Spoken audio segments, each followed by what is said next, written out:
भन्न चाहन्छु। हाम्रो सन्देशबाट आइहाल्यो। हामी 12-14 वर्ष अगाडि करिब यो 62-63देखि हामी सङ्गठित बन्दै थियौँ। ठ्याक्कै त्यसबेला हामीले आफूलाई भूमिगत समूह भनेर बनाएको वा सशस्त्र समूह भनेर बनाएको थिएनौँ। मैले यो चाहिँ अनौपचारिकबाटै सुरु गरेँ। मेरो परिचय पनि दिन हुँ, म विके सिंह नेपाली। अहिले भन्ने मात्रै नेपाली कि बन्ने पनि नेपालीको अभियन्ता छौँ हामी। करिब त्यो 100 पुग्न लागेको छौँ होला नेपाली टाइटल लेख्ने। हामी यहाँ के भयौँ भने जात जातिमा पनि विभिन्न प्रकारको लडाइँ, किताकाट, एकले अर्कोलाई कसैले गाली गर्ने, कसैले गाली खाने अथवा त्यो विभिन्न कुराहरूलाई पनि ब्रेक गर्नुपर्छ भनेर विशेष गरी हामीले यो आजभन्दा 1.5 दशक अगाडि पनि हामीले यो जातीय छुवाछुतदेखि लिएर विभिन्न भेदभावहरूको सवालमा विभिन्न अभियानहरू हामीले चलाएकै थियौँ। त्यसमा हाम्रो अभियानका कतिपय कुराहरू चाहिँ सानो ठाउँमा, सानो घेरामा, सानो क्षेत्रमा त्यसले केही प्रभाव पारे पनि अलिकति राष्ट्रिय स्तरसम्म पुग्न सकेको थिएन। र अहिले आएर हेर्ने भने त्यसबेला जनयुद्धको नाममा जुन जात जातिलाई एक हिसाबले हेर्ने किताकाट गराउँदै जाने क्रममा त्यो विभाजित मानसिकताको केही हदसम्म मेरो जन्मस्थान पूर्व माझ किराँत भनिन्छ हामीलाई। त्यहाँ किराँत ओकस पार्टी भनेर थियो त्यसबेला, खम्बुवान लिम्बुवान पनि भनिन्थ्यो। र त्यहाँबाट नेतृत्व गरेका हाम्रै अग्रजहरू अहिले पनि विभिन्न पछि माओवादीसँग नै जोडियो पनि। अनि त्यो क्रममा पनि हामीलाई त्यहाँ निकै केही टसलहरू पनि पर्यो। हाम्रो केही साथीहरूले जीवन पनि गुमाउनु भयो। तर पछि गएर फेरि त्यही माओवादीसँग नै एकता पनि भयो। एकता हुँदै उहाँहरू अहिले कोही फरक हुनुहुन्छ, कोही सँगै हुनुहुन्छ। अनि त्यसबेला पनि हामीलाई सायद यो जातीय वा क्षेत्रीय वा साम्प्रदायिक राजनीतिले चाहिँ काहीँ न काहीँ भोलि नेपालको भविष्य अलिकति यसले अवश्य पनि यसले बिगार्छ, राम्रो गर्दैन भन्ने चाहिँ हामीले त्यसबेला पनि हामीले एउटा अध्ययन मण्डल भनौँ, अध्ययन समूह हामीले कलेजमा बनाएको थियौँ। र 111वटा देशको हामीले नाम कलेक्सन गरेर त्यसमा हैटी, कङ्गो, सोमालिया लगायतका देशहरू पर्दछन्, इथियोपिया लगायतका पर्छन्, जुन जातीय वा साम्प्रदायिक वा क्षेत्रीय राजनीतिले बिग्रेको देश। कुनै त्यो विचारले पनि होइन, कुनै त्यो नेताले पनि होइन, कुनै त्यो सिद्धान्तले पनि होइन, दर्शनले पनि होइन, व्यक्तिले पनि होइन, त्यो चाहिँ मानसिकता अथवा त्यहाँको साम्प्रदायिक मानसिकताले बिग्रिएको राजनीति। अनि त्यही राजनीतिको बिग्रेको राजनीतिको उपज अहिले त्यहाँ यी नेपालकै हाम्रै दाजुभाइहरूले विभिन्न शान्ति एउटा दूत बनेर गएर उहाँहरूले चाहिँ सुरक्षा दिनु परिरहेको छ। नेपालकै प्रहरी वा नेपाल आर्मीबाट अथवा हामीले ब्रिटिस आर्मी, सिङ्गापुर पुलिसहरू पनि उहाँहरूले त्यहाँ विभिन्न ठाउँमा पुगेर चाहिँ सुरक्षा दिनुपर्ने अवस्था छ। भन्नुको अर्थ हामीले साम्प्रदायिक राजनीतिलाई चाहिँ कसरी हामीले बाट आउन सक्ने सम्भावित क्षतिलाई कसरी रोक्ने भन्ने बारेमा चाहिँ म विद्यार्थी राजनीतिबाटै आएको हुँ। लगभग म 58 सालमा सोबियुको म निर्वाचित सदस्य हो। मैले पार्टी भनेन, यही 5वटै पार्टीभित्रको पर्छ। तपाईँहरूसँग 1 to 1 बोल्दाखेरि मैले भनिसकेको छु म कुन पार्टीमा कुन आबद्धमा थिएँ। त्यो जानेर बुझेर भन्दा पनि जोसँग एक्सेस हुन्छ, जहाँ पहुँच हुन्छ त्यहाँ पुगिँदो रहेछ। अनि यही क्रममा चाहिँ हामीले त्यसबेला अलिकति स्वाभाविक रूपले जसले चाहिँ परिवर्तन, हामी युवा पिँढीलाई चाहिँ केले छुँदो रहेछ भन्दाखेरि परिवर्तनको नाराले बढी छुँदो रहेछ। जुन भइरहेको यथास्थितिले त्यति नछुँदो रहेछ, जबकि त्यो परिवर्तनको नाराले चाहिँ हामीलाई अलिकति छुँदो रहेछ। त्यसबेला तत्काल के भन्थ्यो भने अहिलेको व्यवस्था ठिक छैन, अब आउने व्यवस्था कुन भन्दाखेरि भन्न त त्यसबेला पनि संसदीय व्यवस्थाको अर्को विकल्पमा अर्को व्यवस्था भनिएको थियो। अनि हामी त्यही व्यवस्था चाहिँ ठिक हो कि त्यसबेलाको तत्कालीन सबैले गाली गर्ने व्यवस्था राजतन्त्र भनौँ, राजतन्त्रको विरुद्धमा भन्ने जुन सङ्घर्ष भइरहेको थियो त्यसकै निकट म पहिला विद्यार्थी राजनीतिमा आएको चाहिँ फेरि प्रष्टै भनेरै जाउँ, अनरसिप अर्थात् युद्ध लड्ने पार्टीमा त थिएन। तर जे जति कलेजमा कार्यक्रमहरू भयो, हामीले वार्षिक कार्यक्रमहरू गर्न थाल्यो, त्यहाँ के भयो भने हामी जस्ता युवाहरूलाई चाहिँ त्यो अलिकति सुधार गरेर जाउँ भन्ने पार्टी भन्दा पनि अलिकति क्रान्तिकारी पार्टीहरूले चाहिँ मन स्वाभाविक रूपले जित्यो।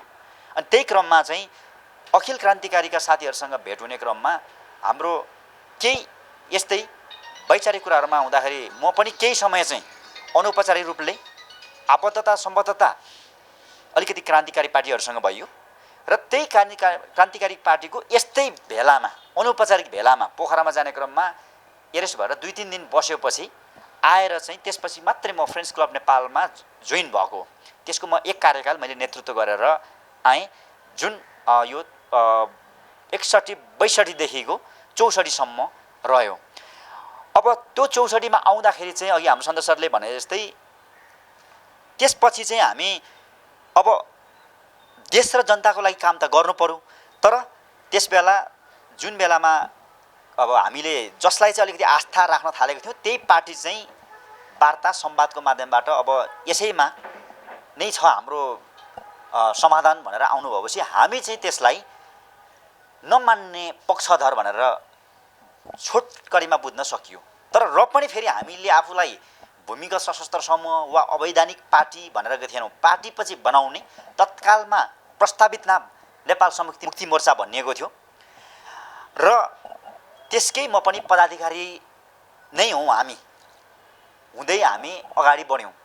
तर अगाडि बढ्दै जाने क्रममा हामीले अघि ठ्याक्कै जोडेको सामाजिक शुद्धिकरण अभियान र त्यस बेलाको सांस्कृतिक शुद्धिकरण अभियान, त्यस बेला पनि अभियान नै भन्यौँ हामीले क्लबबाट अभियान गर्दै पनि हामीलाई विभिन्न कानुनी अडचनहरू, काम कारबाहीहरूमा पनि अडचनहरू आयो। विभिन्न ठाउँमा त्यस बेला पनि हामीले 24 घण्टा किन हामीलाई त्यस बेला पनि कस्टडीहरूमा थुनियो, क्लबकै कार्यक्रमहरूमा जाँदाखेरि पनि। अब त्यसपछि हामी राजनीतिक पार्टी भएर चाहिँ जस्तो हामीले त्यस बेला क्लब यहाँ काठमाडौँमा भएको पदाधिकारीले भक्तपुरमा गएर काम गर्न सकिएन, किनभने भक्तपुरमा त्यो अनुमति थिएन अरे, रजिस्टर थिएन अरे। त्यही भएर हामीले त्यस बेलाको 75 जिल्ला, अहिले 77 भयो, 75 जिल्लामै काम गर्नको लागि के गर्ने भन्दाखेरि पार्टी निर्माण गर्ने।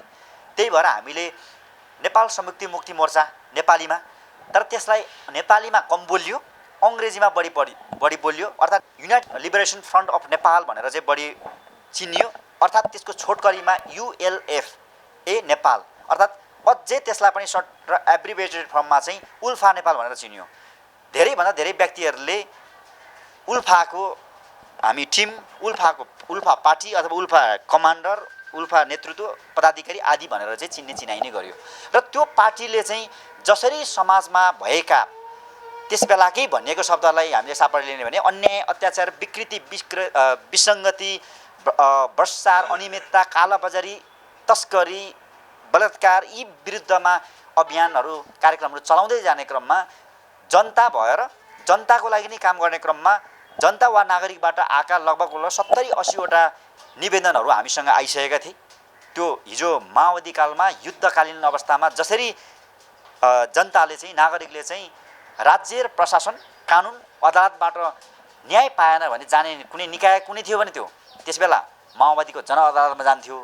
र माओवादी त्यस बेला शान्ति वार्तामा आएर शान्ति प्रक्रियामा आइसकेपछि उसले त्यो स्थगन गरेपछि त्यो चाहिँ फेरि हामीले निरन्तरता जस्तो दिएको थियौँ। र त्यो क्रममा झन्डै 70-80 वटा निवेदन मध्येमा 22-24 वटा हामीले कार्यान्वयन गर्दै जाने क्रमको दुर्घटनावश हामी बन्दीसम्म 7-8 वर्ष हामी बन्दी बन्न पर्यो। त्यो बन्नको स्टोरी लगभग अलमोस्टलाई थाहा छ, केहीजनालाई थाहा नहुन सक्छ। हामीले त्यो ओपन बुक छ, हामी खुल्ला किताब छौँ। हामी 2 दर्जनभन्दा बढी व्यक्तिहरू बन्दी बन्नु पर्यो, 16-17 जना एकैपटक, पछि थपिँदै थियो र अझै पनि कति एटलास भनेको छ। र हामी 2 पल्ट वार्तामा सरकारसँग पनि बसिसकेको छौँ। र त्यो हिसाबले हेर्ने भने चाहिँ सरकारले हामीलाई नामाङ्कित गरेको, अङ्कित गरिएको सशस्त्र भूमिगत समूह अर्थात् आतङ्ककारी समूह पनि भन्ला अथवा त्यो विभिन्न नामहरू प्रयोग भएको छ, सशस्त्र भूमिगत समूह भनेर सबभन्दा बढी भनेको छन्। र त्यसकै पेरिफेरीबाट हाम्रो चाहिँ पहिला सामाजिक काम गर्दै सामाजिक सङ्घ संस्थाहरू, क्लब लगायत अहिले पनि म 1-1.5 दर्जन सङ्घ संस्थाहरूमा आबद्ध छु। त्यसपछि हामीले त्यसबेला सांस्कृतिक शुद्धिकरण अभियानकै एउटा दुर्घटनाबाट हामी लामो समय 7-8 वर्ष हामी सेटब्याक भयौँ। 8-10 वर्ष, 10-12 वर्ष भइसक्यो यो हामी त्यसमा पछि पर्यौँ। र गएको फेरि लकडाउनदेखि चाहिँ निरन्तर फेरि हामी त्यस बेलाकै कति साथीभाइहरू पनि, कति अभियन्ताहरू, कति नव अभियन्ता, कति नयाँ भेटेकोहरू, कति पुरानै मेरा कलेजका साथीहरू, कति हिजोका हाम्रो सोब्युका पदाधिकारी साथीहरू, अहिले हामीसँग जोडिनु भएको साथीहरू भनेको अधिकतम, र केही चाहिँ त्यस बेलाकै हाम्रा अग्रज गुरुहरू, अहिले म भन्दा हामीले प्रस्ताव गरेको र उहाँले मौखिक स्वीकार गरेको व्यक्ति भनेको मेरो राजनीतिक गुरु हो। उहाँ कलेज स्तरदेखि उहाँ कलेजमा कति पढ्नुभयो थाहा छैन, उहाँले त्यही +2 सम्म मात्रै गर्नुभएको होला, त्यसबेला आइए भनिन्थ्यो, इन्टरमिडिएट लेभल प्रमाणपत्र लेभलसम्म मात्रै उहाँले अध्ययन गर्नुभएको होला। अनि त्यही क्रम यसलाई कन्क्लुजनपट्टि गएँ। सबैलाई थाहा भएको, प्रायः हामी केहीजनालाई मात्रै थाहा नभएको कुरा पनि मैले डिस्क्लोज गरेँ। अर्थात् हामी त्यसबेला सरकारले हामीलाई त्यसै बेला नै हेर्ने भने त नेपालमा सशस्त्र भूमिगत समूह भन्ने नै थिएन। पहिलोपटक जयकृष्ण गोइतको नेतृत्वमा जनतान्त्रिक तराई मुक्ति मोर्चा भनेर चाहिँ माओवादीबाट छुटिएर गएको थियो र त्यसको उपज चाहिँ फेरि कहाँ देखियो त भन्दाखेरि त्यो तत्कालीन फोरम उपेन्द्र यादवले नेतृत्व गरेको फोरमसँग जब भिडन्त भयो, अब हामी अलिकति राष्ट्रवादी भनेर अघि पनि भन्यो, नेपालको झन्डाहरू हामी पहिल्यैदेखि प्रयोग गर्दै आइरहेका छौँ। राष्ट्रवादी हाम्रो एउटा युवा सञ्जाल भनेर त्यसबेला हामीले गरिरहेका थियौँ। हुन चाहिँ फेरि त्यसबेला नेपालको झन्डा बोक्नुलाई हामीले धेरै रिस्क मोल्नु पर्यो, हामीलाई चाहिँ राजावादी अथवा हो कि अथवा राष्ट्र संस्थाको पक्षधर हो कि भनेर पनि पछिसम्म पनि, अस्ति केही अगाडिसम्म पनि हामीलाई आशंका गरिन्थ्यो।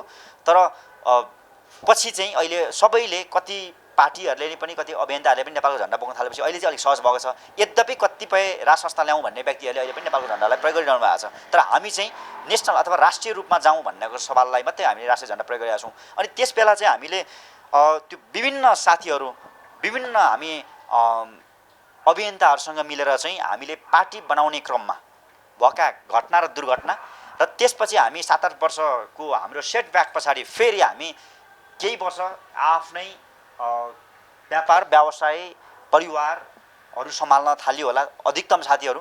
तर यो गएको लकडाउनदेखि चाहिँ हुन्छ फेरि हामीले 74 सालमा पनि पार्टी दर्ता गर्ने भनेर हामीले प्रस्तावित गरेर सबै त्यो डकुमेन्टहरू पनि तयार पारिसकेका थियौँ। यसमा फेरि यसको अर्थ यो होइन कि हामीलाई चाहिँ कस्तो भइरहेछ भने अहिले इलेक्सन नजिक आउँदाखेरि चाहिँ देशको पनि माया हुने, नागरिक र जनताको लागि पनि काम गर्नुपर्छ भन्ने पनि हृदयमा छँदैछ। तर फेरि बाँच्नको लागि पनि फेरि हामीले कार्य गर्नुपर्ने, जब गर्नुपर्ने, व्यापार व्यवसाय गर्नुपर्ने, घर परिवारलाई पनि सम्हाल्नुपर्ने, यो दुईटै कुरालाई हाम्रो गोपाल सरले साह्रै मन छुने शब्दमा मलाई त्यो टेक्स्ट मेसेज पाएँ। मलाई उहाँ सरबाट लेख्यो पुस्तकदेखि लिएर बोलेको शब्दहरू त्यो सबै मेरो त्यो मनमा नमिलेर बसेको त्यो शब्दहरू चाहिँ सरले यति राम्ररी, उहाँ साहित्यिक व्यक्ति पनि हुनुहुन्छ, लेखन कार्यमा निकै अगाडिदेखि हुनुहुँदो रहेछ। मैले पुस्तकहरू जति रचनाहरू हेरेँ मलाई साह्रै मन छोयो। अहिले मलाई मेरै पनि चुनौती, मैले वैशाखदेखि मात्रै म समय दिन सक्छु। साथीभाइलाई पनि भने जस्तो आजको पनि हाम्रो दिपक सरबाट विशेष आग्रह नभएको भए आज हाम्रो यसरी भेटघाट हुने थिएन। म 5 बजे अर्को एउटा प्रोग्राममा पुग्नुपर्ने छ। यो हाम्रो लिडर नेपाल भन्ने एउटा टेलिभिजन प्रोग्रामपट्टिको हो हाम्रो, जुन यो फेरि व्यावसायिक नै हो। यसलाई फेरि तपाईँहरूले यसलाई हेर्दाखेरि चाहिँ फेरि लिडर नेपाल भन्दा नेतृत्व नै खोज्ने गर्ने हो। नेतृत्व खोजे पनि त्यो टेलिभिजन प्रोग्राम हो, त्यो व्यावसायिक नै हो। त्यसमा पनि हामी 2-3 जनाको हाम्रो निरन्तर हामी 2019मा अनाउन्स गरेको, 2020मा कोरोनाले रोक्यो। तर आशा गरौँ यो फेरि दोहोरिएको कोरोनाले चाहिँ, दोस्रो चरण कोरोनाले नछेकोस् भन्ने छ। मैले अन्य सबै कुरा त्यागे पनि मेरो मिडियापट्टिको र यो जुन लिडर नेपाल हुन त यसले काहीँ न काहीँ प्रत्यक्ष परोक्ष तपाईँ हाम्रो यदि देश र जनताको लागि हामी सोच्छौँ, काम गर्छौँ भने त्यसलाई नै सपोर्ट गर्छ। यसलाई सपोर्ट गर्ने प्रोग्राम भएको हुनाले पनि म यसलाई चाहिँ तत्काल छाड्न नमिल्ने नै छ, यो मिल्दैन। र फेरि यो वर्ष मात्रै नभएर हामीले प्रत्येक वर्ष नै गर्दै जाने भनेको छौँ। हरेक वर्षको हामीले 6 महिना यो प्रोग्राम निरन्तर वैशाखदेखि असोजसम्म गर्ने भनेका छौँ। अर्थात् मैले 10% समय हिजोको र अहिलेको सवालमा अलिकति हामीले यो चेन्ज गर्न खोजिरहेका छौँ।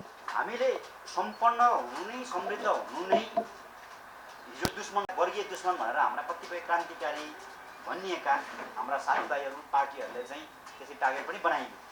हामी त्यसलाई एकपल्ट फेरि रिथिङ्क गर्नुपर्छ जस्तो लाग्छ। चाइनामा हरेक 17 मिनटमा एकजना बिलिनियरको जन्म भइरहेको छ। हामी कति मिनट बसिसक्यौँ होला? हामी त 2-3 घन्टा त भइसक्यो बसेको। 12 बजेदेखि नै करिब छौँ। केही साथीहरू आउँदै जाँदै गर्नुभएको छ, केही साथीहरू यहीँ हामी छौँ। केही अब यति नैसम्म हामी यहाँ गफ गरिरहेका छौँ, यसलाई कोठे गफै भनौँ। तर उहाँहरूले विश्वमा बिलिनियरको लिस्टमा नाम लेखाउँदै गएको छ। अब यदि कुनै समयमा अब उनीहरूले चाहिँ आफूलाई क्रान्तिकारी अथवा अझै कट्टर कम्युनिस्ट भन्नेका पार्टीकै उहाँहरूले, त्यो मैले उदाहरण कम्पेयर गर्न खोजेको, समृद्ध हुनु, सम्पन्न हुनु त्यो अपराध होइन रहेछ। बरु त्यसले त प्रत्यक्ष वा परोक्ष देशलाई, जनतालाई, समाजलाई लाभ नै हुँदो रहेछ। र अब हामीले त्यसबेला आजभन्दा 5-7 वर्ष अगाडि 74 सालमा हामीले यो आएको बाहिर डाटाहरू, हामीले बनाएको डेटा होइन, यो बाहिरबाट आएको डेटामा करिब 30 को आसपासमा चाइना फर्स्ट अर्थतन्त्रमा पहिलो हुनेछ भनेर भन्थ्यौँ। तर यो कोरोनाको परिकल्पना त्यसबेला गरिएकै थिएन। कोरोनाले गर्दाखेरि झन् त्यो अर्ली भइदियो, 30 पुग्नै नपर्ने भयो। गरिबीको उन्मूलन 25 भन्दा माथि घोषणा गर्नेछ भनेर त्यसमा त्यो लिखित डकुमेन्ट छ अहिले पनि मसँग। त्यो फेरि यहाँबाट होइन, त्यो त्यस्तै ठुला त्यो फोरमहरूबाट आएको अध्ययनको त्यसलाई प्रक्षेपण भनौँ अनुमानको त्यो एउटा डेटा हो। तर कोरोनाको त्यस बेला परिकल्पना थिएन। कोरोनाको कारणले गर्दाखेरि सबैभन्दा बढी थलियो अमेरिका, युरोप लगायतका उनीहरूको कम्पिटिटर्स, उनीहरूका प्रतिस्पर्धी आइडियो चाइना अगाडि। यो हिसाबले हेर्दै भयो भने हामीले चाइनालाई रोल मोडल भन्ने कारण त्यो थियो। अब अन्तत मैले यसमा यति हुँदाहुँदै अब हामी जहाँ छौँ त्यहाँबाट अरूको देख्न त देख्छौँ। हामीले अरू 100 फिटको हाइटमा छ भनेर हामीले पनि टाङ 100 फिटमै माथि लानु खोज्यो भने हामी उत्तानो बढाइ पर्छौँ भन्ने चाहिँ हाम्रो साथीभाइहरूले प्राय लिनुहुन्छ। अनि हामीले पनि यसै कुरालाई सिक्दै त्यसबाट शिक्षा लिँदै हामीले त्यसरी बढाइ नखानको लागि 100 फिटै हाइट पुग्ने हो, पुग्न चाहिँ 100कै अङ्कमा पुग्ने हो। तर पुग्नको लागि 1-2 नै गर्दै जानुपर्ने हुन्छ। हाम्रो नेपालको हामीले यो मौलिक विचारधारा भन्छौँ कहिले, त्यही भएर अहिले हामीले काहीँ के विचारको खडेरी भएको हुनाले नढाँटी नलजाई भन्नुपर्दा हामीसँग वैचारिक आइडियोलोजिकल खडेरीलाई ब्रेक गर्नको लागि हामीले राष्ट्रिय समाजवाद भनेको छौँ। यसले सायद सबैलाई छोला कि अघि हाम्रो श्रीकृष्ण सरबाट आएको कुरालाई मैले मेरो दिमागमा मजाले झङ्कार बजाएको छ। हामी आफ्नै विचारहरू किन नबनाउने, मौलिक विचारहरू किन नबनाउने, यो कुरामा त हाम्रो गोपाल सरसँग त निकै अगाडिदेखि नै पटक 2 पटक त म उहाँको निवासमै पुगेर पनि अझै मेरो अन्तर्कुन्तरमा भएको कुरा पनि राख्दै सरबाट आएको कुराहरूलाई चाहिँ मैले कति मौखिक सुन्दै र कति चाहिँ लिपिबद्ध दस्तावेजहरू बोकेर आएको छु। यसलाई सम्भवतः हामीले आफैले त्यो फिलअप गर्न सके त त्यो त सुनमा सुहाग भन्छन्, सुनमा सुगन्ध भइहाल्छ। होइन भने पनि फेरि खाली नै भएर हिँड्नुभन्दा चाहिँ हामीले कसै न कसैको एउटा राम्रै कुराको मार्ग निर्देशक सिद्धान्तको रूपमा लिनु खासै नराम्रो नहोला। कपी नै गर्छौँ भने पनि कसैको राम्रै कुराको कपी गर्दा अलिकति अगाडिसम्म त धकेलिएला, शून्यतामा घनचक्कर गोलचक्कर हुनुभन्दा भनेर चाहिँ हामीले चाइनाको रोल मोडल, विशेष गरी विकास र समृद्धिको यो हाम्रो यहाँ केशव सर अहिले यहीँ हुनुहुन्छ, हामीले पटक मेसेन्जरबाट पनि उबाट फेरि पछि भेटघाटमा पनि हो यसो हेऱ्यौँ, सँगै बसेर पनि भिडियो हेर्छौँ। चाइनाको त्यो युट्युबमा गएर क्लिक गर्नु साथै त्यहाँको त्यो कृषिपट्टिकोबाट सुरु गरेको, कृषिमा त्यो त्यस्तो मरुभूमिलाई माटो लगेर रोपेर फेरि माटो बढ्दो रहेछ। यो कुरा पनि मैले त त्यही भिडियो हेरेर थाहा भयो। अहिले चन्द्रमामा पनि त्यो गर्न खोजिरहेको छ अरे, मङ्गल ग्रहमा पनि हुन्छ भनेर पानी भइसकेपछि त बढ्दो रहेछ, अनि अक्सिजन भइसकेपछि त बढ्दो रहेछ। माटो रोपेर त्यो माटो चाहिँ प्रत्येक वर्ष खोइ कति प्रतिशतमा बढ्दै जाँदो रहेछ। त्यो कहाँको त्यो मरुभूमि अहिले हराभरा। अस्ति भर्खर मात्रै समाचार हाम्रै यो pmsat.com-बाट हामीले हालिदिएको छौँ। त्यसमा सी जिनपिङ गएर चाहिँ त्यहाँको कृषकहरूलाई चाहिँ भ्रमण गर्दै सबैलाई गरेछ। अनि अघिको कुरामा जाउँ, 25 साल पछाडि मात्रै गरिबी उन्मूलन गर्छ भनेर करिब कति 9 करोड कि 11 करोड भनेको छ अन्तिम बाँकी रहेको अन्डर पोभर्टीको सङ्ख्या। तिनीहरूलाई चाहिँ ल अब तिनीहरूलाई पहिले पर्खिराख्नु, बरु ल राज्यले कोषले यति दियो, अब हामीले एकपल्ट मुक्त गरिदिएका छौँ, अब आफै गऱ्यो भने चाहिँ अभिशाप है भनेर त्यो मुक्त गरिसक्यो घोषणा यही केही महिना अगाडि। मुक्त गरेर गरिबी मुक्त उनीहरूलाई चाहिने सम्पूर्ण कुराहरू, त्यो एउटा आवासदेखि लिएर व्यवसायदेखि लिएर रोजगारीदेखि लिएर स्वास्थ्य शिक्षा सुरक्षा त पहिलेदेखि ग्यारेन्टी छँदैछ, त्यो सम्पूर्ण कुरा दिइसक्यो। अन्डर प्रोपर्टी हुने कति बराबरको प्रपर्टी भएकोलाई त्यो गरेर त्योभन्दा माथि चढाइदिएको छ। अब आफै गरिब जानी हुन्छ भने अब चाहिँ फेरि दण्डित हुन्छ भन्ने खालको कानुन पनि लगाइदिएको रहेछ। त्यो गरेर अहिले गरिबी मुक्त भनेर घोषणा भयो। नेपालको गरिबी मुक्त र बेरोजगारीको मुक्त चाहिँ अब यो अब व्यक्तिले कुनै नेतागणले एउटा व्यक्ति विषयले बोल्यो भने अर्को होला, तर त्यो अन्तर्राष्ट्रिय मापदण्ड अनुसार हेऱ्यो भने हामी करिब 49,000 चाहन्छौँ, अर्थात् एप्रोक्सिमेटली हामी 50,000 भनौँ हरेकको टाउकोमा हामीसँग राष्ट्रिय ऋण छ। एक हिसाबले हेर्ने भने हामी सबैजना ऋणमा छौँ। राष्ट्रिय ऋणमा नि हाम्रो एकजना बराबर 50,000 छ, जबकि अरूहरूले न्यूनतम यति प्रपर्टी अथवा यति लाख यति करोड अझै थपिँदै छ। यो कोरोनाले गर्दा नेपालको झन् उहरू चाहिँ घटिरहेको छ। अब हामीले करिब अब हामी यहाँ 3टा आजको एजेन्डा चाहिँ नम्बर 1, अब हामी पैसादेखि चाहिँ अब औपचारिक भेलाहरू हाम्रो गर्दैछौँ।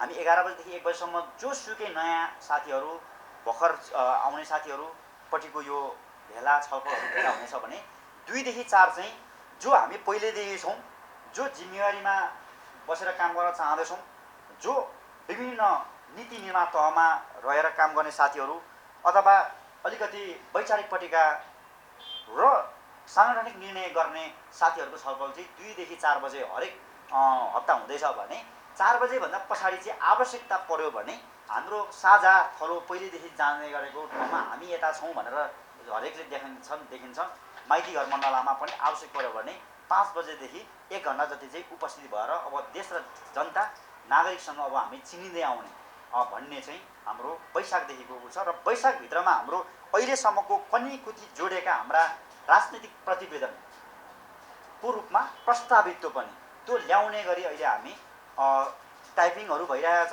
र त्यसलाई अन्तिम रूपमा त्यो आएपछि पनि फेरि त्यो ह्यान्ड्स आउटमा जान्छ। त्यो सार्वजनिक गर्नको लागि होइन, त्यो कहीँ पनि अन रेकर्ड बजाइँदैन। त्यसबाट फेरि फिडब्याक यहीँ फर्किन्छ अनि जहाँ सल्लाह सुझावहरू आएको हुन्छ, जहाँ त्यो काटछाँट गर्नुपर्ने कुरा हुन्छ, त्यसलाई चाहिँ हामी सिधै पुर्याउनेछौँ हाम्रो अधिवेशनमा असोज 19-20-21। असोज 19-20-21 नै हाम्रो त्यो एउटा कोसेढुङ्गा एउटा निर्णायक ठाउँ हुनेछ, जहाँबाट हामी औपचारिक र आधिकारिक रूपले हाम्रो पदीय जिम्मेवारीहरू, संरचनाहरू र आगामी 4-5 वर्षको लागि हाम्रो कार्यदिशाहरू लिएर हामी अगाडि बढ्नेछौँ। र त्यसको अर्थ हामी 1-1.5 वर्ष पछाडि त हामी चुनाव फेस गर्नु परि नै हाल्छ। सकेसम्म हामीले पार्टी नै त्यसपछि चाहिँ तत्काल दर्तामा जाने गरी हामी त्यो बनाउनेछौँ। तर अर्ली इलेक्सन भन्ने कुरा पनि अहिले पनि टरेको छैन, चलिरहेको छ, बहस पनि भइरहेको छ। सरकार कसैको पनि नबन्यो भने फेरि अर्ली इलेक्सनको कुरा पनि आयो। अर्ली इलेक्सन आयो भने पार्टी दर्ता गर्न समय पाउँछ भनेको छ निर्वाचन आयोगमा। हामी 2-3 पल्ट गइसक्यौँ। पार्टी दर्ता गर्न भए पार्टीबाटै, नभए पनि हाम्रा केही पदाधिकारीहरू वा सम्भावित पदाधिकारीहरूले स्वतन्त्रबाटै नै भए पनि, जसरी मैले योभन्दा अघिल्लो इलेक्सनमा स्वतन्त्रबाटै म उम्मेदवार हो, यही क्षेत्र नम्बर 5बाट स्वतन्त्र उम्मेदवारबाटै नै भए पनि हाम्रो उपस्थिति देखाउने। यदि यो वैशाख 17 र 27 गते इलेक्सन भएको भए हामी करिब 1 दर्जन जतिले चाहिँ हामी नाम नै तयार पारिसकेका थियौँ। हाम्रो यही एउटै भएर जाने पार्टी बनाउन लागेका साथीहरूले स्वतन्त्रबाट जाने तर पार्टीको नाम लिने भन्ने थियो। अब हामीसँग पर्याप्त समय भएपछि सकेसम्म हामी पार्टीबाट नै जानेछौँ। मैले यति भन्दै मैले नामसम्म चाहिँ मैले पढेर सुनाएँ।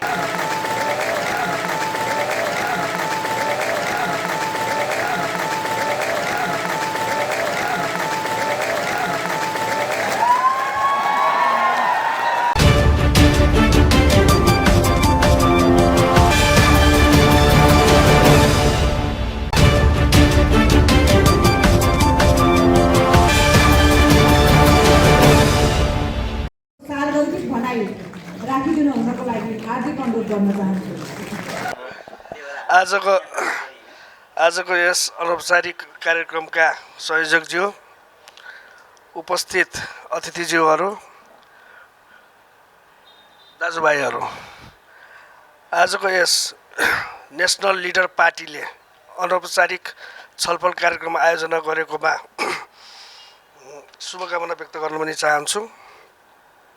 त्यससाथै आजको विषय आफ्नो विचारमा जे विचार आउँछ आफूले कसरी प्रस्तुत गर्ने हो, मेरो विचार के हो, उहाँको विचार के हो भन्ने आफ्नो विचार भन्ने एउटा शीर्षक पनि मैले अनौपचारिक रूपमै पाएको हुनाले मेरो आफ्नो विचारमा मैले भन्नुपर्दा पहिला त सबभन्दा पहिला म मेरो आफ्नो परिचय दिन चाहन्छु। म श्रीकृष्ण पौडेल, मेरो अस्थायी घर काठमाडौँ, यहाँको लोकल मान्छे नै हो म।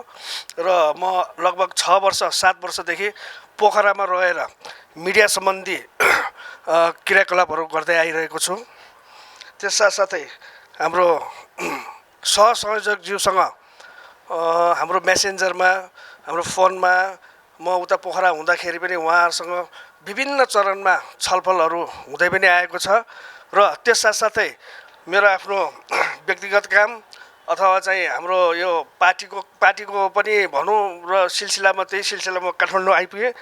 र आजभन्दा 2-4 दिन अगाडि पनि उहाँसँग धेरै छलफल गर्ने मौका पायो। त्यसको लागि पनि उहाँलाई धन्यवाद दिन चाहन्छु। र मैले केही कुराहरू यो पार्टीबाट सिक्ने मौका पनि पाएको छु। र सर्वप्रथम त यो पार्टीको विषयमा भन्नुपर्दा यो पार्टी नभने यो नेसनल लिडर पार्टी अहिलेसम्म अब हामी आएको छैन, अनौपचारिक कार्यक्रमहरूमा सीमित भएका छौँ। एजेन्डा के लिने हो, हामी प्रस्तुत हुने हो र हामी कसरी जनतामाझ जाने हो, नयाँ के लिएर जाने हो। हिजो हामीले पञ्चायतकालदेखि पनि हेऱ्यौँ। त्यो आन्दोलनमा म आफै पनि लागेकै हो। 46 सालको आन्दोलनमा म आफै पनि लागेको हो। 62-63 आन्दोलनमा म आफै लागेको पनि हो। अब आएर ती पार्टीहरू, हिजो पनि त्यही पार्टी, आज पनि त्यही पार्टी, भोलि पनि त्यही पार्टीहरू, अब नेसनल लिडर पार्टीले के गर्ने हो, कसरी आउने हो र जनतामाझ कसरी जाने हो। अहिले जनतालाई के भएको छ भने हामीले त हिजो राजा फालेको नि बेकारै फाले जस्तो पनि भयो भन्ने कुरा पनि आएको छ। हिजो त एउटा राजा थियो, आज त यत्रा राजा छ, यत्रा चाहिँ ऊहरू छ, यत्रो खर्च छ भन्ने कुराहरू आएछ। यसले गर्दाखेरि यो पार्टीले हाम्रो जुन एउटा विषय भन्दा नि एउटा कार्यकारीमा राष्ट्रपति प्रणाली अथवा चाहिँ प्रधानमन्त्री प्रणालीमा हुने एउटा एजेन्डा, यसलाई एजेन्डाको रूपमा पनि लिनुपर्छ जस्तो लाग्छ मलाई, होइन। किनभने हिजो बाबुराम भट्टराईले पनि एक दुई पटक यो विषय उठाएको पनि थियो र हामीले यसैलाई एजेन्डा बनाएर अरू विभिन्न किसिमका अब जनतालाई, अब हामीले यहाँ हेरौँ न, हामी काठमाडौँमा बसेका छौँ, यहाँको पोलिटिकली मात्रै हेरेका छौँ कि हामी त गाउँमा जाउँ न, त्यो दूर दराजमा जाउँ न, त्यहाँसम्म पुगौँ न, त्यहाँ के रहेछ त, अहिलेको पार्टीहरूले, अहिलेको सरकारले त्यहाँ के गरिरहेछ त, के पनि गरिरहेछ। हिजो उहाँहरू म पुग्ने मौका पाएको छु सर, त्यो गाउँमा त्यो ठाउँमा पुग्ने मौका पाएको छु र उहाँहरूले हिजो कसलाई भोट हाल्नु भयो, मैले त एमालेलाई हालिने, मैले त काङ्ग्रेसलाई हालिने, मैले त यसलाई हालिने, खोइ त के गरेँ त, के पनि गरेन त भन्ने कुराको जुन त्यो आएको छ, मतलब यसको रिभेन्स आएको छ। यसले गर्दाखेरि अब लगभग 2 वर्ष अथवा चाहिँ 1.5 वर्ष बाँकी होला अब यो इलेक्सनमा, अथवा चाहिँ अब आउने नयाँ इलेक्सनमा पार्टीहरू सबै होमिन्छन् पनि। र हामी कसरी जाने, हामी पार्टी कसरी अगाडि बढाउने र हाम्रो एजेन्डा के लिएर जाने। हाम्रो अघि सरले, गोपाल सर होइन सर, गोपाल सरले जुन अनौपचारिक उसमा पनि प्रकट गर्नुभयो, एजेन्डा मेन चाहिँ त एजेन्डा हो। एजेन्डा बिनाको त छलफल हुनै सक्दैन जस्तो लाग्छ मलाई। एजेन्डा चाहिन्छ नै। कुनै पनि एजेन्डामा हामी आज बस्न पायौँ भने भोलि त्यही एजेन्डालाई भोलि अर्को छलफलमा पनि लान सकिन्छ। मेरो स्थायी घर काठमाडौँ हो। म विगत 6 वर्षदेखि अघि पनि भनिसकेँ मैले, म पोखरामा बस्दै आइरहेको छु। यो भूकम्प गइसके पछाडि तपाईँले भनेको शब्दहरू धेरै राम्रो, र राजनीति गर्नलाई पैसा चाहिन्छ भन्नुभएको थियो। मलाई के लाग्छ नि, राजनीति गर्नलाई पैसा लाग्दैन। कोही पनि व्यक्ति राजनीति यो जति पनि हामीले नेताहरू भनौँ खर्च लाग्छ भन्ने कुराहरू गर्नुभएको छ।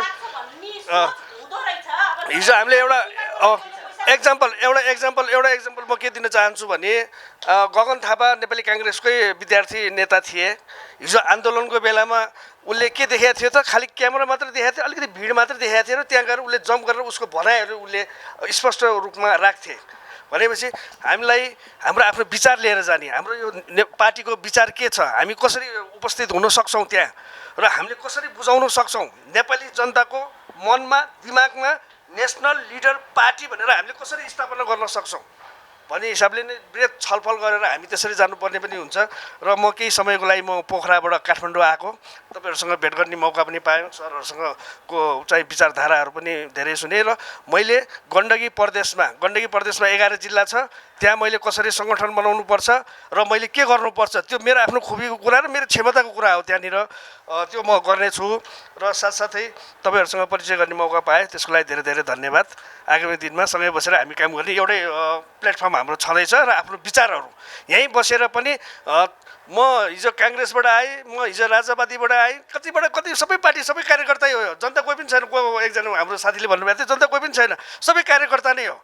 अहिले देखिया जनता छौँ, भोलि इलेक्सनमा आयो भने एउटा पार्टीमा छुटेको हुन्छ, एउटा पार्टीमा छुटेको हुन्छ, एउटा पार्टीमा छुटेको हुन्छ भने अब हाम्रो यो पार्टीले त्योभन्दा नि विरोध गरेर जानुपर्छ भन्ने लाग्छ।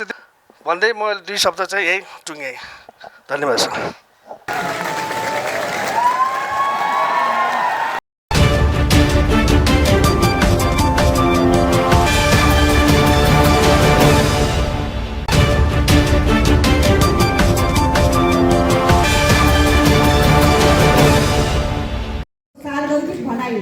राखिदिनु हुनको लागि हार्दिक अनुरोध गर्न चाहन्छु। नमस्कार सबैलाई, म सफलता बोगटी, मेरो घर नुवाकोट, हाल स्वयम्भूमा बस्छु र हामी चाहिँ विगत 3 वर्षभन्दा बढी चाहिँ एउटा हाम्रो राष्ट्रिय स्वयंसेवक नेपाल संस्थामा चाहिँ हामी कार्यरत छौँ। जुन अहिलेसम्मका मूल पार्टी भनेका कङ्ग्रेस, एमाले, माओवादी, अब त्यही सँगसँगै जोडेका अरू साना पार्टीहरूको धेरै साथीहरूसँग पनि हामीले कुराकानी गऱ्यौँ र यही संस्थामा आएपछि चाहिँ हामी स्वतन्त्र तरिकाले, हामी छुट्टै तरिकाले हामी स्वतन्त्र हौँ, हामीले आफ्नो विचार स्पष्ट राख्न पाउँछौँ भन्ने चाहिँ यो संस्थामा आए पछाडि मलाई त्यो अनुभव भएको हो। र हामी यो संस्थामा यदि नआएको थियौँ भने अथवा त्यही मूलधारकै पार्टीहरूसँग चाहिँ हामीले उनीहरूकै कुरा मान्नुपर्ने, उनीहरूको जे नियम बनाएको छ त्यसमा चाहिँ हामीलाई चित्त बुझेन भने पनि होइन यो हाम्रो यो पार्टीको मान्छे हो भनेर त्यसमा चाहिँ केन्द्रित हुनुपर्ने, त्यसमा चाहिँ चित्त बुझे नि नबुझे पनि उनीहरूको प्रशंसा गरिदिनुपर्ने, त्यसमै नै निहित हुनुपर्ने त्यस्तो सिस्टम थियो। त्यसमा चाहिँ हामीलाई बस्न मन नभएको कारणले अब यसरी साँघुरो भएर चाहिँ हामी अगाडि बढ्न सक्दैनौँ भन्ने हिसाबले योभन्दा अगाडि इलेक्सनमा पनि म सहभागी भएको हो। त्यति हुँदा नि हुन त होला, मलाई त्यसबाट पनि केही बेनिफिट पनि हुन्थ्यो होला, मैले पद पाउँथेँ होला, त्यसमा कुनै दुई मत छैन। अहिले पनि म जाने हो भने मैले राम्रै पोस्ट पाउँछु, मलाई त्यो पोस्टसँग कुनै सरोकार छैन।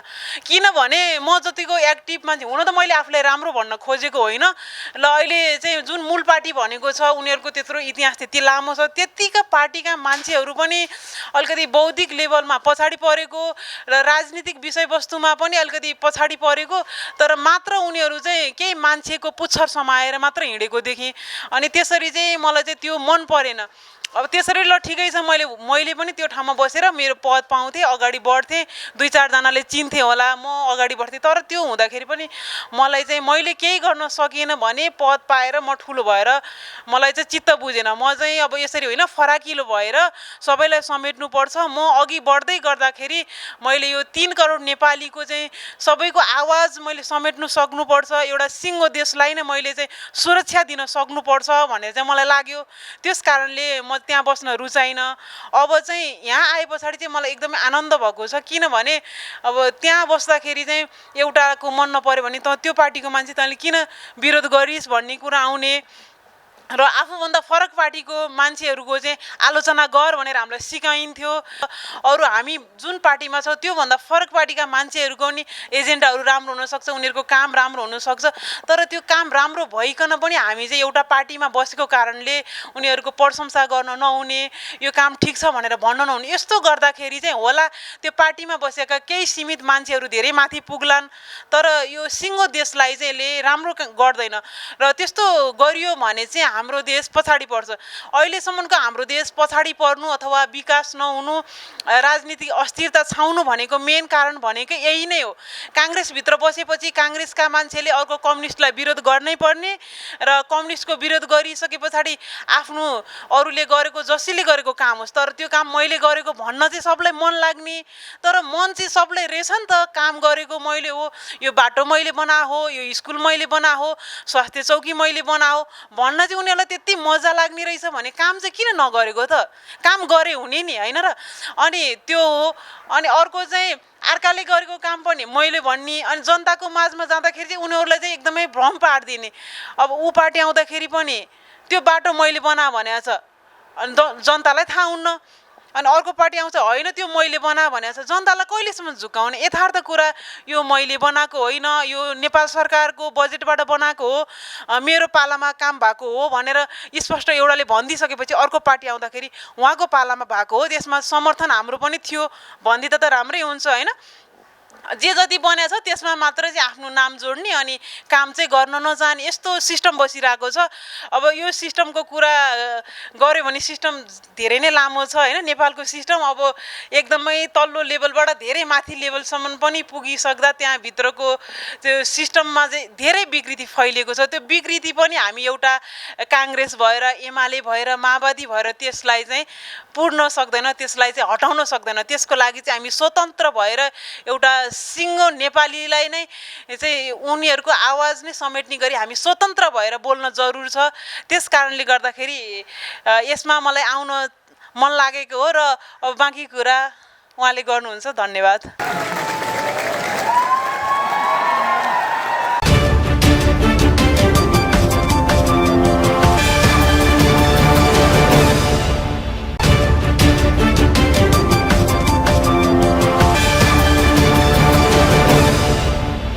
सार्वजनिक भनाइ राखिदिनु हुनको लागि हार्दिक अनुरोध गर्न चाहन्छु। यहाँ उपस्थित हुनुभएको आदरणीय महानुभावहरू नमस्कार सबैजनालाई। मेरो नाम चाहिँ सन्देश लामा हो। मेरो स्थायी ठेगाना चाहिँ सिन्धुली जिल्ला। हाल चाहिँ म स्वयम्भूमा बस्छु। अब मेरो विषयमा भन्नुपर्दा उहाँ सरलाई सबै कुरा थाहा छ। पहिलेदेखि नै हामी सहकार्य गरेर सानो सङ्गठन खोलेर हैन, आजभन्दा 12 वर्ष अगाडि म चाहिँ पहिले माओवास्टमा आबद्ध थिएँ। अहिले हाल आएर चाहिँ अब उनीहरूको नीति अथवा उनीहरूले गरेको कार्यहरू मन परेर भनौँ नपरेर अथवा विचलित भएर भनौँ अथवा उनीहरूले केही मलाई बहिष्कार गर्यो अथवा अयोग्य ठहरियो, त्यो तिनीहरूको आफ्नो ठाउँमा छ। विगतलाई चाहिँ नभनौँ, त्यो बिस्तारै खुल्दै जान्छ। अनि उहाँ चाहिँ त्यही हो। मेरो चाहिँ उहाँसँग चाहिँ 12 वर्षदेखि नै अगाडिदेखि नै सहकार्य भएको, अघि नै अवगत गरिसक्यो त्यो कुराहरू। अब हाम्रो यो पार्टीको विषयमा अलिकति अनौपचारिक कुरा भएको कारणले सबै कुरा भनिरहनु चाहिँ पर्ने आवश्यकता देखिँदैन। त्यही पनि सर र परिचय मात्रै गर्ने क्रम हो यो। अब मैले परिचय दिनुपर्दाखेरि अब यो पार्टीकै विषयमा आजभन्दा 10 वर्ष अगाडि पनि, त्यतिखेर यो 10 वर्षभन्दा अगाडि पनि म माओवादीमा आबद्ध भएको मान्छे। माओवादीमा चाहिँ आबद्ध भएर केही सहकार्य अथवा स्थानीय लेभलमा चाहिँ केही कारबाहीहरू पनि गरेको मान्छे। त्यसपछि म पढाइको सिलसिलामा म काठमाडौँमा आएँ। एसएलसी पास गरिसकेपछि अनि यस्तै अब त्यतिखेर त हाम्रो भूमिगत सङ्गठनहरू छासछती थियो। त्यतिखेर खोलिएको थियो नि त। माओवादी भर्खर चाहिँ शान्ति वार्तामा आएको अवस्था। अनि त्यही क्रममा चाहिँ हामीले पनि एउटा भूमिगत सङ्गठन खोलेको, वहीँ सरसँग सहकार्य भएर चाहिँ खोलेको हो। त्यतिखेर खोल्दाखेरि चाहिँ के भयो, अब अलिकति अपरिपक्का होइन, विचार पनि हुनुपर्दो, सिद्धान्त पनि चाहियो पार्टी हुनुको लागि होइन।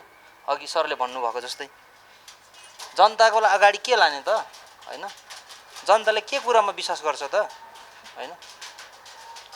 अब रक्सी चाहिँ उही बोतल चाहिँ फरक भएर त भएन। कुरो यहीँनिर टुङ्गिन्छ सबैजनाको होइन। उहाँले राख्नुभएको यो कुरा एकदम जायज छ, राइट पनि हो। यो विषयमा अब पछि छलफल होला। पार्टीको साथीहरू अरू पनि सँगै बसेर अथवा अलिकति बृहत रूपमा छलफल होला। त्यो आफ्नो ठाउँमा छ होइन, त्यसलाई यहीँ थाती राखौँ। अब त्यस्तो घटनाहरू घटेको पनि हो। अब विभिन्न हतकडी नेलदेखि लिएर पुलिस प्रशासन, जेल प्रशासनले हामीलाई थुनिएको पनि हो। जुन अघि तपाईँहरूले भन्नुभयो गणेशमान सिंह, वहीँ बसेको जेलमा पनि बसेकै हो हामीहरू होइन।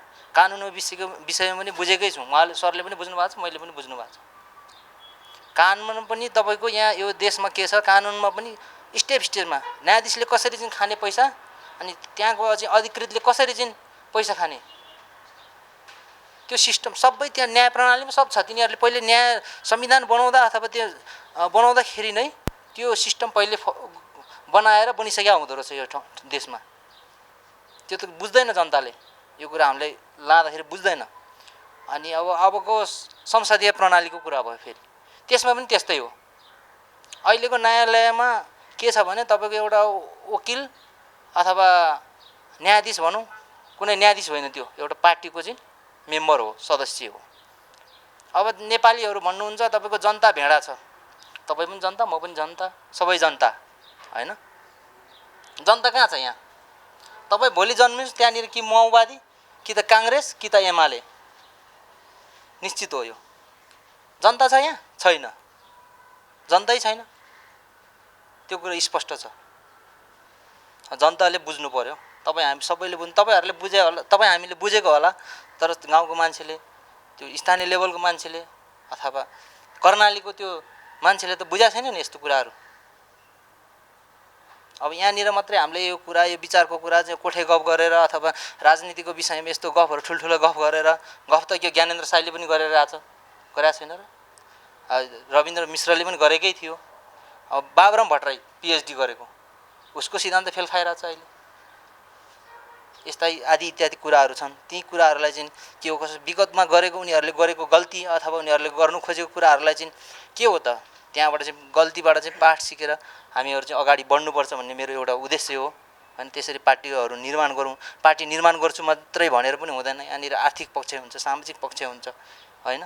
भोलि हामी मात्रै अब भोलि पार्टी निर्माण गर्ने अरे, अब त्यहाँनिर हाम्रो राम्रो भिजन छ अरे, भिजन मात्रै राम्रो भएर भएन। त्यहाँनिर साथ र सपोर्ट पनि आवश्यकता छ होइन। कुन क्षेत्रमा, कुन सेक्टरमा कसलाई कस्तो दिने भन्ने कुराको पनि महत्त्वपूर्ण कुराहरू आउँछ। भोलि अब हामीले पार्टी निर्माण गर्दै क्रममा हरेक अवरोध बाधाहरू आउन सक्छ। त्यसको लागि सेल्फ डिफेन्स गर्नको लागि चाहिँ कस्तो व्यक्तिहरूले हामीले चाहिँ साथमा राख्नुपर्छ होइन। किनकि राज्यसँग त पुलिस छ, प्रशासन छ, आर्मी छ। केपी ओलीले चाह्यो भने अहिले पनि उसले के भन्छ उसलाई सङ्कटकाल लागू गर्नु सक्छ, किनकि उसँग त सबै कुरा छ नि त। त्योसँग त हामीले जोरी खोज्नु सक्दैन। हामी लड्ने कसरी त भन्ने कुराको विषयमा चाहिँ अब केही समय पछाडि अथवा सँगै बसेर छलफल गरेर चाहिँ अगाडि बढ्न सकिन्छ होला। यति भन्दै मेरो 2 शब्द चाहिँ यहीँ टुङ्ग्याउँछु।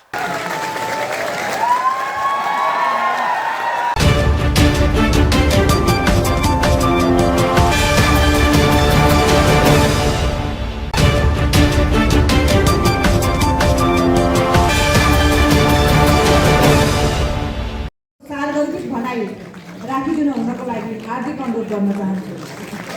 नमस्कार, म गायत्री दाहाल। मेरो पुरानो घर स्थायी घर त म नुवाकोट हो। नुवाकोट जिल्ला बेलकोटगढी गाविस, बेलकोटगढी नगरपालिका वार्ड नम्बर 6 मेरो जन्म। त्यसपछि अब म पहिला भनौँ अब अहिले मान्छेले भन्दै आए नि खानदानी भने जस्तो मेरो नि खानदानी चाहिँ एनसीबाटै आएको, काङ्ग्रेसबाटै आएको हो। म पहिला विद्यार्थी जीवनमा नि मैले नेभी सङ्घबाटै धेरै ठाउँमा काम गरेको हो। त्यसपछि मेरो म्यारिड भयो। म्यारिड भएपछि मैले 6-7 वर्ष आफ्नो पारिवारिक जीवन बिताएँ। त्यसपछि अब 74 सालको इलेक्सनमा म बेलकोटगढी नगरपालिका वार्ड नम्बर 1 को वडाध्यक्षमा चुनावमा गएँ। अनि त्यसमा म पराजित भएँ। जम्मा 11 भोटले म हारेको हो। अनि त्यसपछि त्यो बेलामा मैले अब खासै राम्रोसँग राजनीतिक पहिला बुझेकै रहन्छु। किन भन्दा राजनीतिकमा पैसा चाहिने रहेछ, राजनीतिकमा अब नेताहरूको पछि लाग्नुपर्ने रहेछ भन्ने त्यहाँका मानसिकता बुझेँ मैले। अब त्यो भन्दै गर्दा नेताले अब अहिले यो दिउँसो छ भने नि यो चाहिँ रात हो भन्नुपर्छ है तिमीहरूले, मैले भनेको रात हो, यसलाई रातै मान्नुपर्छ भन्ने सोच हुने रहेछ। तर हामी अलिकति देशलाई परिवर्तन गर्नुपर्छ भन्ने मान्छेले हामीले यो दिनलाई दिनै हो। तपाईँले गलत भन्नुभयो दाइ, गलत भन्नुभयो दिदी भन्दाखेरि त्यहाँ अलिकति अकाट्य त्यो हुने, हामीले भनेको कुरा नपच्ने रहेछ कि त्यहाँ। अनि त्यो कारणले गर्दाखेरि अब आफ्ना हरेक कुराहरू, मनका इच्छाहरू सबै मारेर राजनीति गर्नु त त्यो मेरो घरको चुलो बद्ला, घरको चुलो त पक्कै नै बच्छ। किन भन्दा दाइहरूको राम्रो गर्दैছি, दिदीहरूको राम्रो गर्दैছি, मलाई राम्रो भन्नु होला, मलाई घरमा राम्रो गर्नु होला, अब दिनु होला केही, उहाँको सेवा गरेपछि त केही त मेवा त दिनु होला। तर त्यो मेवालाई मलाई चाहिएन। अब मैले यस्तो तरिकाले राजनीति गरेर म आफू त सफल हुँला, तर मेरा पछिका हामीभन्दा पछिका पिँढीलाई यसले केही पनि राहत दिन सक्दैन भनेर मैले अहिले यो परिवर्तनै गरेर, सोचै परिवर्तन गरेर अब कस्तो सोच बनाऊँ भने जब कि एउटा रुकुमको मान्छेले पनि राजनीतिकमा सामेल होस्, एउटा दार्जिलिङको टच भएको जिल्लामा पनि हाम्रो राजनीतिक त्यहाँको मान्छेले पनि यहाँ आएर गर्न सकोस्। एउटा दाइको रूपले कतै जान पर्यो भने लौ न दाइ मेरो हस्पिटलमा एउटालाई भनिदिनु पर्यो मेरो त्यहाँ बिरामी छ भन्न नपरोस्, ऊ आफै आएर टेबल टक गर्न सकोस्। हो त्यस्तो मान्छे चाहिँ हामीले खोज्नुपर्छ। त्यस्तो मान्छे हामीले नसकुला, हामी परिवर्तनमा अगाडि बढौँ न। हाम्रो पछि अरू आउनेहरूलाई त हामीले गरिदिएको बाटो खन्दै जाँदाखेरि त पक्कै पनि खन्न जानुहुन्छ नि, बिचमा छोडेर त। अब हामी बिचमा खन्दै जाँदा हामीलाई केही भएला, भवितव्य हामीले त्यो पुरा गर्न नसके पनि हाम्रा पछाडि आउने पिँढीहरूले त्यो बाटोलाई पुरा गरोस् भन्दै हामीले एउटा राष्ट्रिय स्वयंसेवक नामक एउटा संस्था खोलेर 3 वर्ष अगाडिदेखि हामीले कार्यक्रम गरेका थियौँ। अनि त्यही कार्यक्रमको दौरानमा अब अहिले हामी पनि लागिरहेका छौँ, विभिन्न सङ्घ संस्थाहरूमा हिँडिरहेका छौँ। कोहीले राजावादी भन्छन्, कोहीले म यो वाद भन्छन्, ऊ वाद भन्छन्।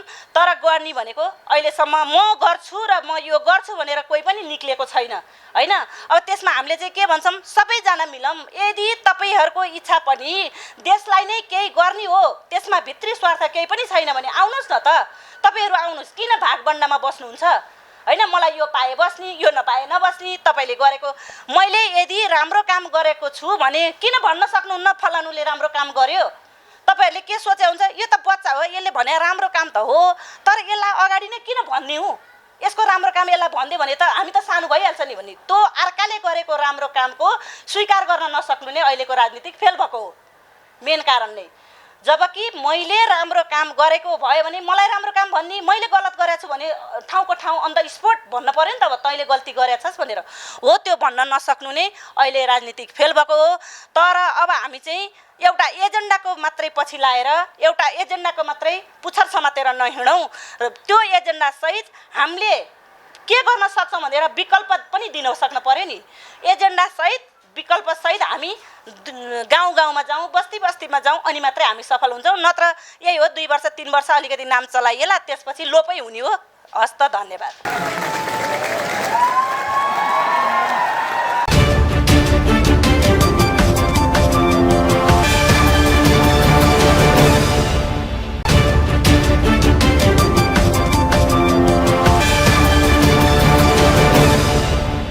सार्वजनिक भनाइ राखिदिनु हुनको लागि हार्दिक अनुरोध गर्न चाहन्छु। नमस्कार, मेरो नाम केशव प्रसाद उप्रेती, घर नुहाकोट। र अहिले म लगभग एउटा अभियान चलाउने, देश समृद्धि बनाउने, हाम्रै पालामा समृद्ध हुन्छ भन्ने अभियानमा लागिरहेको छु। र यो कोठामा बस्ने राजनीति भन्दा पनि फिल्डमा अन द स्पोट गएर जनतालाई सुसज्जित गरी, अब यहाँ महाराजगञ्जमा कोठामा बसेर यो गर्ने उ गर्ने भन्दा पनि दूर दराजमा सम्बन्ध हाम्रो नेपाली जन कर्णाली, पूर्व मेची, पश्चिम महाकालीसम्म भएको हुनाले स्पोर्टमै जाने हो कि त यो कोठे राजनीति अब भइहाल्यो नि, यदि पुगेन र भन्ने धारणा हो मेरो चाहिँ। अब हाम्रो अभियान चाहिँ एकदमै सशक्त रूपले ढिला भइसक्या पनि छैन, ढिला भइसक्यो पनि। अब यसलाई चाहिँ अलिकति तयारीका साथ जाँदा उचित देख्छु म चाहिँ। भनाइ राखिदिनु हुनको लागि हार्दिक अनुरोध गर्न चाहन्छु। संयोजकज्यू अनि उपस्थित दाजुभाइ तथा साथीभाइ सबैलाई नमस्कार। म प्रभाकर आचार्य। म पेसागत रूपमा चाहिँ म प्रभु इन्सुरेन्समा कार्यरत छु। त्यहाँ किर्तपुर ब्रान्चको त्यो ब्रान्च हेर्छु म। अनि आज जुन म दाइसँग आएको होइन, अनि जस कुराकानी सुन्यो, राम्रै लाग्यो। अब यो सबैलाई त्यही छ, वितृष्णा के छ भने जति पनि पार्टीहरू 46 सालपछि आए तिनीहरूको डेलिभरी चाहिँ एकदम राम्रो भएन भन्नेमा सबैमा असन्तुष्टि त्यही छ होइन। त्यसको लागि चाहिँ त्यसको विकल्प के हो अथवा त्यसलाई चाहिँ कम्पेन्सेट कसरी गर्ने त अब नेपाली जनताले भन्ने नै सबैमा त्यही प्रश्न छ। र त्यसकै लागि चाहिँ अब हामी पनि केही पार्टी खोलौँ, केही गरौँ भन्ने भइरहेछ। त्यो राम्रै कुरा हो। र राम्रो सोच लिएर, राम्रो सोच भएका मान्छेहरू लिएर देशलाई साँच्चीकै राम्रो बनाऊ भन्ने किसिमले लाग्यो भने अवश्य सफल हुन्छ भन्ने चाहिँ मलाई लाग्छ। यति भन्दै मेरो 2 शब्द टुङ्ग्याउँछु। Thank you.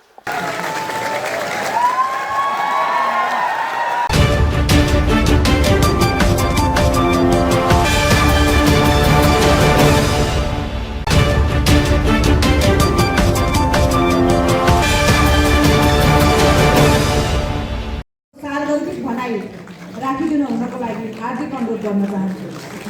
आदरणीय महानुभावहरू, यो अनौपचारिक कार्यक्रममा केही कुराहरू बोल्न पाउँदा मलाई खुसी नै लागेछ।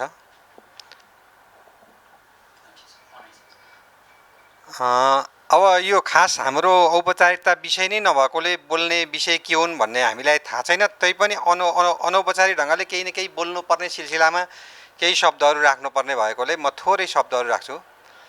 अब हामी यहाँ जति साथी भेला भएका छौँ, हामी विचारको हिसाबले यहाँ उपस्थित भएका छौँ जस्तो लाग्छ।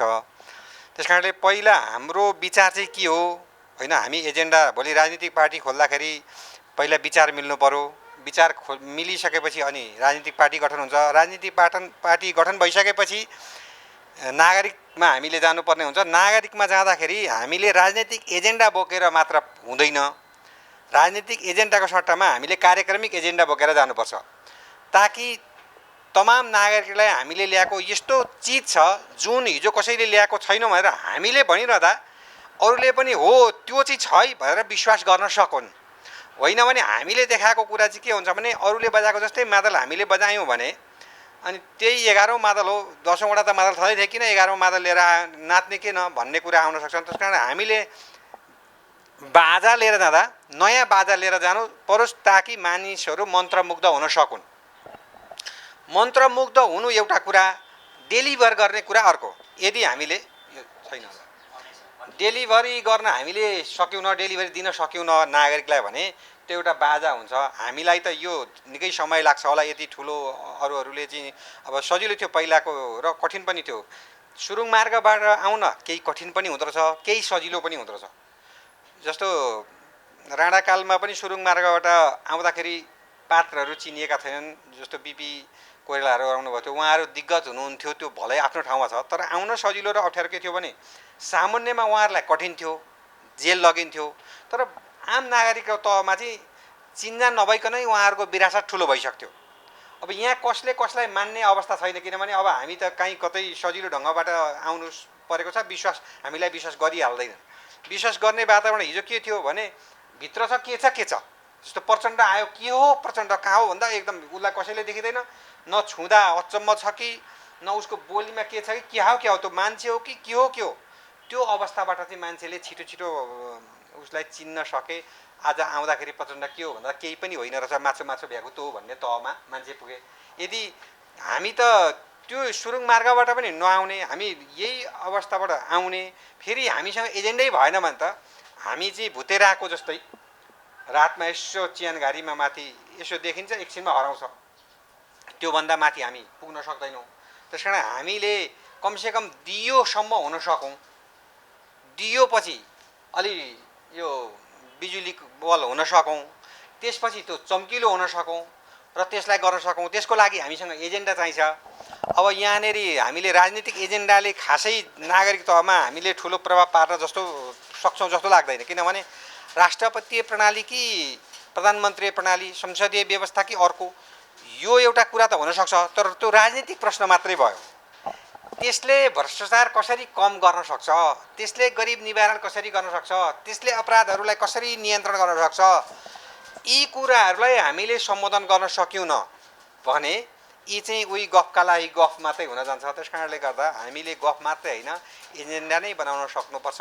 चाहे त्यो पार्टीका तर्फबाट होस्, चाहे थुप्रै पार्टीहरू मिलेर बनेको एलायन्सको तर्फबाट होस्, त्यो गर्न सक्यौँ भने हामीले केही साना इट्टाहरू थप्दै जाँदाखेरि नजानिदो ढङ्गले सानो घर बन्न सक्छ र त्यो ठुलो घर पनि बन्न सक्छ। सानो भन्दा पनि त्यो विश्वासिलो भयो भने त्यही मोडलको ठुलो घर बन्न सक्छ, त्यो एउटा मोडल बन्न सक्छ। एउटा मोडल बनेपछि त्यसकै अर्को प्रारूप अर्को तयार गर्न सक्छ र ठुलो एउटा रूप त सानो हुन्छ। जस्तो चाहिँ हवाईजहाजको सुरुको आकार, त्यसले दिने गति कति थियो र, पहिला त 25 मिटर माथि, जमिनबाट 25 मिटर माथि पहिलोचोटि उडेको, त्यो आज रकेट भयो, त्यो जम्बो जेट भयो, त्यसका डिजाइनहरू भयो, त्यो अनेक तरहका भए।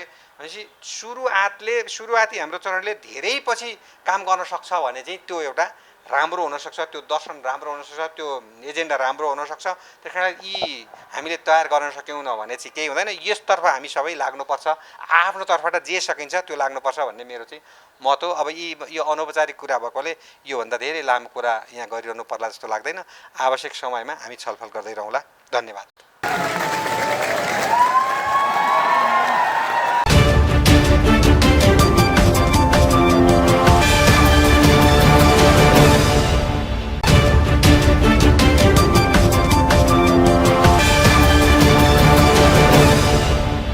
सार्वजनिक भनाइ राखिदिनु हुनको लागि हार्दिक अनुरोध गर्न चाहन्छु।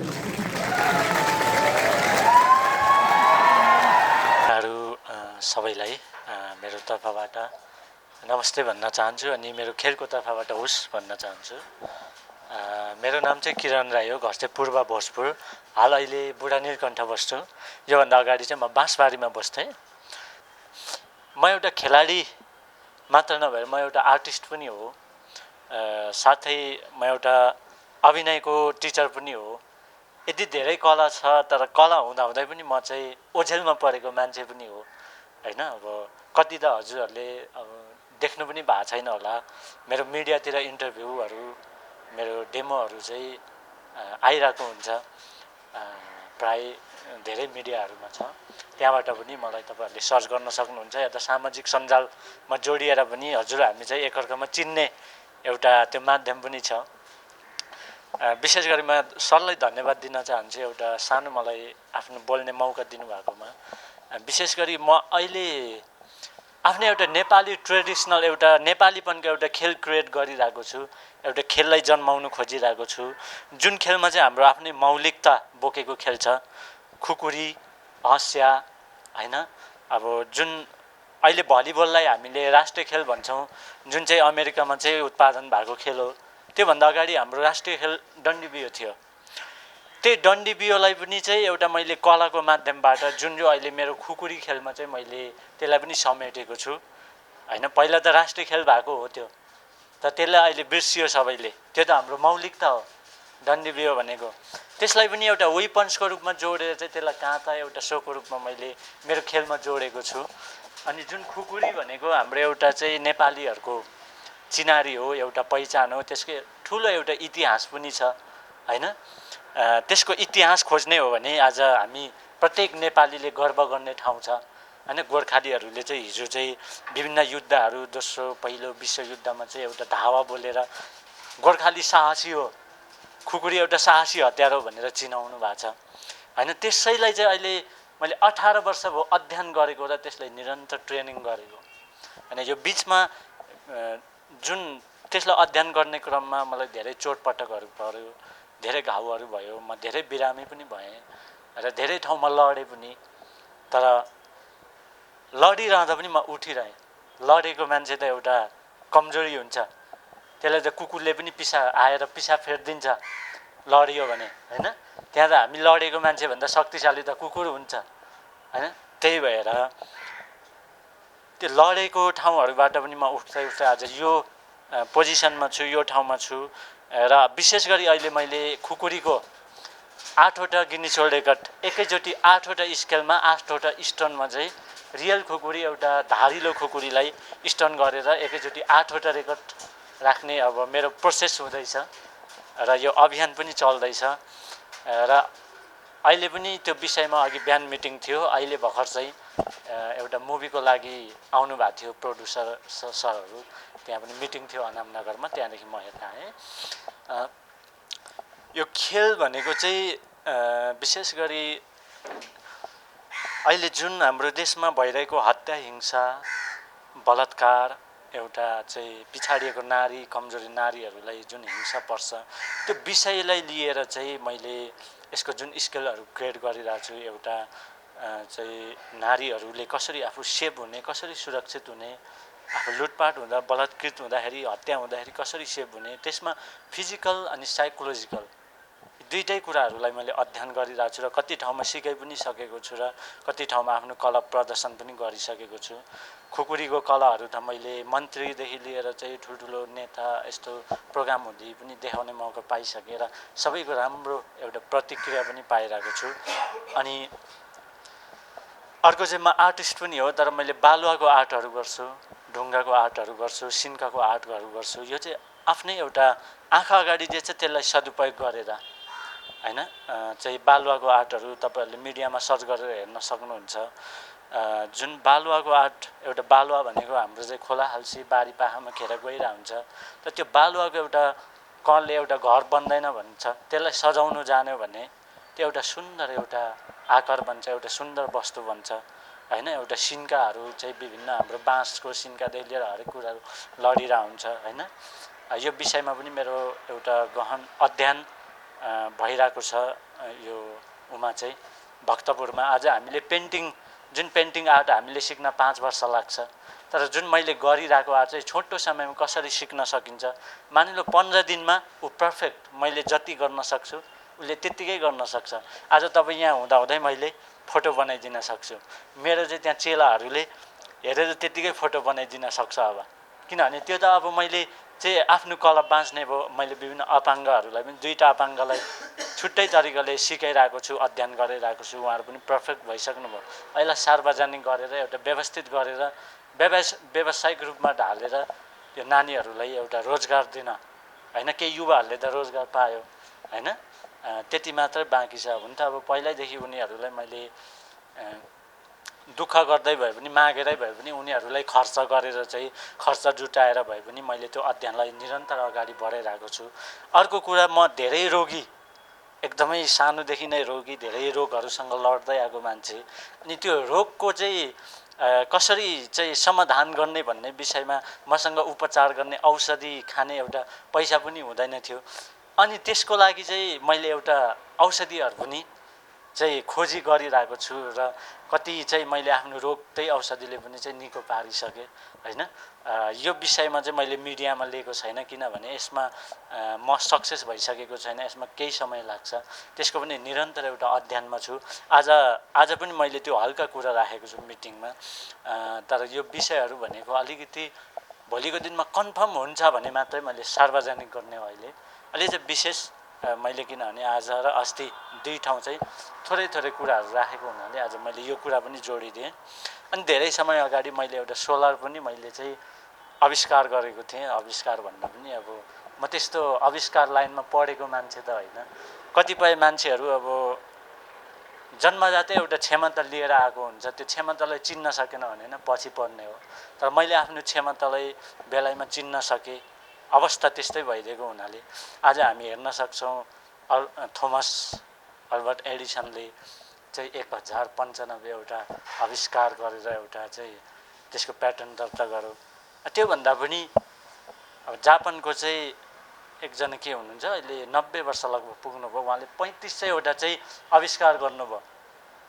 आविष्कार गरेर त्यो प्याटर्न दर्ता गरिसक्नुभयो। मान्छेले चाह्यो भने जे पनि हुने रहेछ, त्यो चिन्नु सक्नुपर्ने रहेछ होइन। आज यो जति पनि कुरा राखिरहेको छु हजुरहरूले मलाई बिस्तारै हामी सहकार्य गर्दै जाँदाखेरि चिन्नुहुन्छ र मैले पनि हजुरलाई चिन्ने मौका पाउँछु।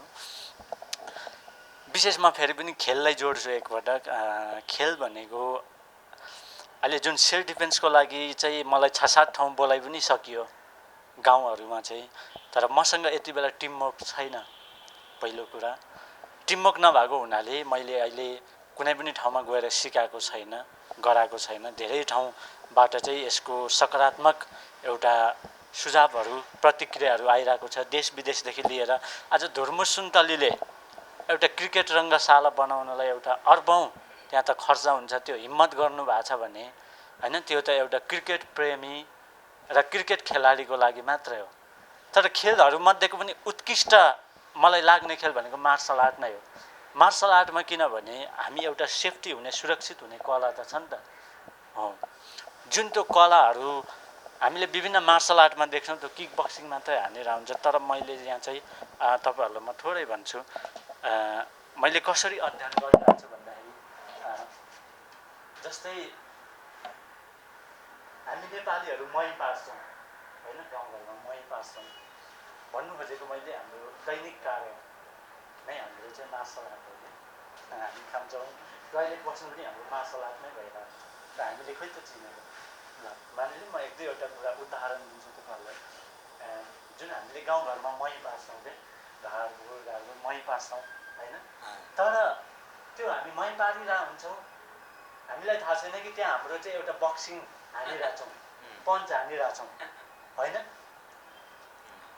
अब जुन यही मही पारेको एउटा मुभमा ब्रुसलीले पन्च हानेर चाहिँ वर्ल्डको मार्सल आर्ट किङ भनेर चिनियो, एउटा मार्सल आर्टको जन्मदाता भनेर चिनियो होइन। उसको जुन त्यो मही पारेको मुभको पन्चले चाहिँ 1 इन्चबाट हान्यो भने कति पाउन्डको पो लगभग एनर्जी आउँछ। संसारकै शक्तिशाली बनायो जुन त्यो एउटा पन्चले, मही पारेको एउटा मुभले।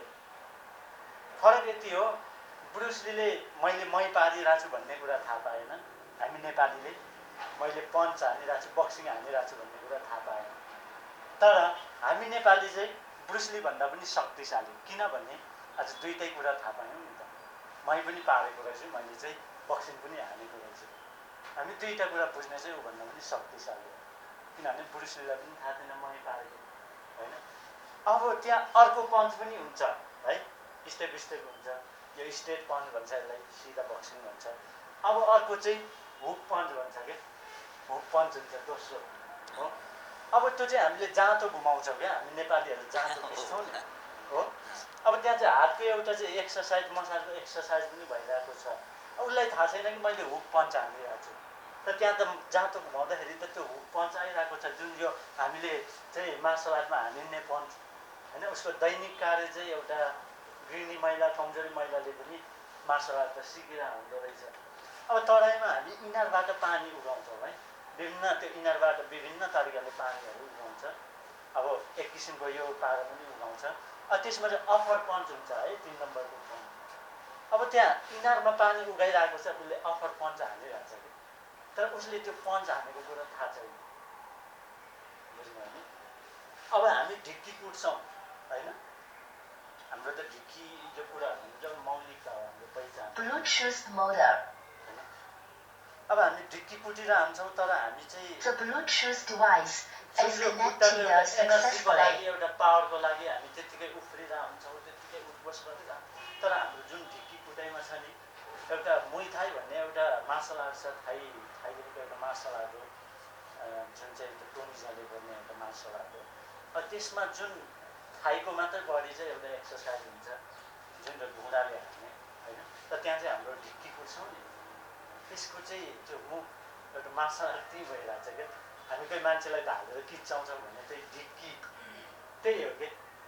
यस्ता यस्ता कुराहरू छ। अब खाँदा पनि हाम्रो मार्सल आर्ट छ, हामी बस्दा पनि, हामी सुत्दा पनि, हामी जति बेला पनि चाहिँ घाँस दाउरा जहाँ पनि हाम्रो मार्सल आर्ट चाहिँ एउटा ट्रेनिङ गरिरहन्छौँ।